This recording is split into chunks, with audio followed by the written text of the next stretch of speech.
There's a title for the Blessed Mother that's been around since the very early beginning of the church called the New Eve.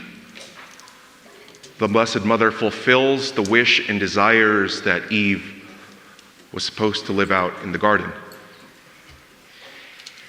It was through a virgin that all of humanity fell into original sin. And what does that look like for each and every one of us, right? We're not going out into the world every day and every option is the worst option. We're not all monsters in this church. But that recognition is that we have a propensity to steer away from God. A fancy word to say that it's almost natural for us to choose the worst option. And it was through Adam and Eve's disobedience that led the world to be broken. And so God, in his infinite wisdom and glory, recognized the possibility of this. And so rather than letting us suffer for all eternity, he was willing to give up his own son. But in order to do that, a vessel needed to be worthy, right? All throughout the Old Testament, you see the recognition of the Ark of the Covenant. Set aside a sign of God's grace in this world. And so the culmination of the Old Testament begins with this young woman, Mary, the new Eve, and the new Ark of the Covenant. And so God places within her all of the abundant graces that a human being can have. We spend our entire lives trying to deny sin. It's this period of deification and purification where we become saints.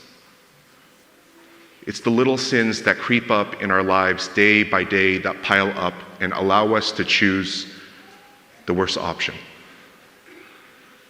But Mary didn't experience that once in her life. Not once. It's crazy to think about that. If you guys do an examine in the evening, just think about that for 1 second, all the times that you chose to step away from God today. I know I did it a lot, and I'm a priest. It's almost uncanny how I choose the worst option each time.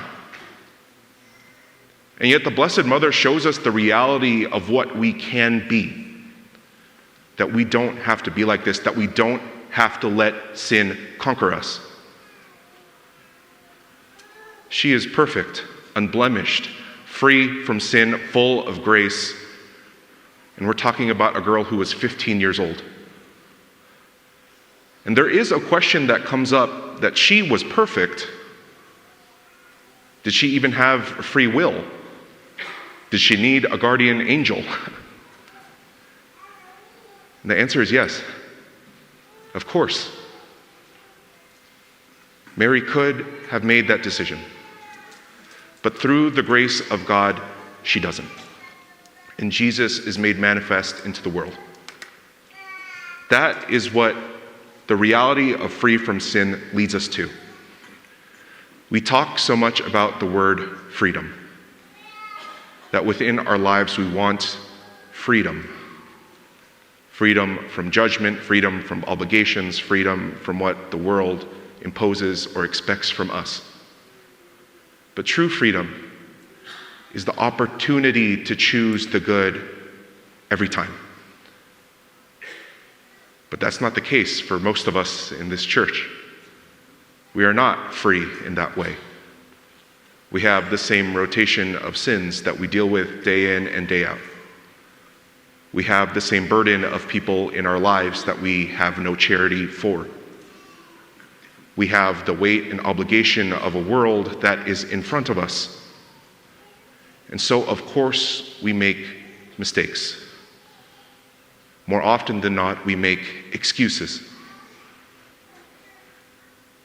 I can't pray today. I have so much to do. We don't have to go to Mass. We don't have to go to confession. Whatever it may be, we look for justification. But Mary shows us what we are capable of. That she looks at all the options, and the only one that she sees worthy to choose is the one that is God. She looks at her son, Jesus Christ, from the very moment of his conception and says, I will follow you. No one has a more intimate relationship with Jesus Christ than her. From the very moment of her conception to the moment she witnesses her son on the cross, she says, I will love and choose you every time. And for me, as a young man, a young priest, and as a young seminarian, I wrestled with that reality. How am I supposed to become a priest? How am I supposed to become a saint? How am I supposed to choose God when I clearly am imperfect and broken and selfish and self-righteous? And our example is supposed to be someone who is perfect. And yet that's the beauty of it. All of us here can relate to having a mother or a parent that just seemed to have everything going right for them. Whenever we came to them with an issue or a problem or a concern, they took care of it immediately. And the Blessed Mother is the ultimate example of that. Do you struggle with sin? Do you struggle with selfishness? Do you struggle with pride? Do you struggle with that person next to you that you don't want to sit next to? Offer it up and ask for the Blessed Mother's intercession. No one more perfect can take and recognize your own personal brokenness and offer it to her son. And say, have mercy on this young person, my child. I love this phrase. I heard it for the first time in seminary, that the surest way, the safest way to get into heaven is to belong to the Blessed Mother. That under the blue mantle of her protection, the recognition of being able to see Jesus Christ through her eyes, we will become saints in heaven with her. And so if that is not you, if you don't have that relationship, that is the first thing I would recommend to you.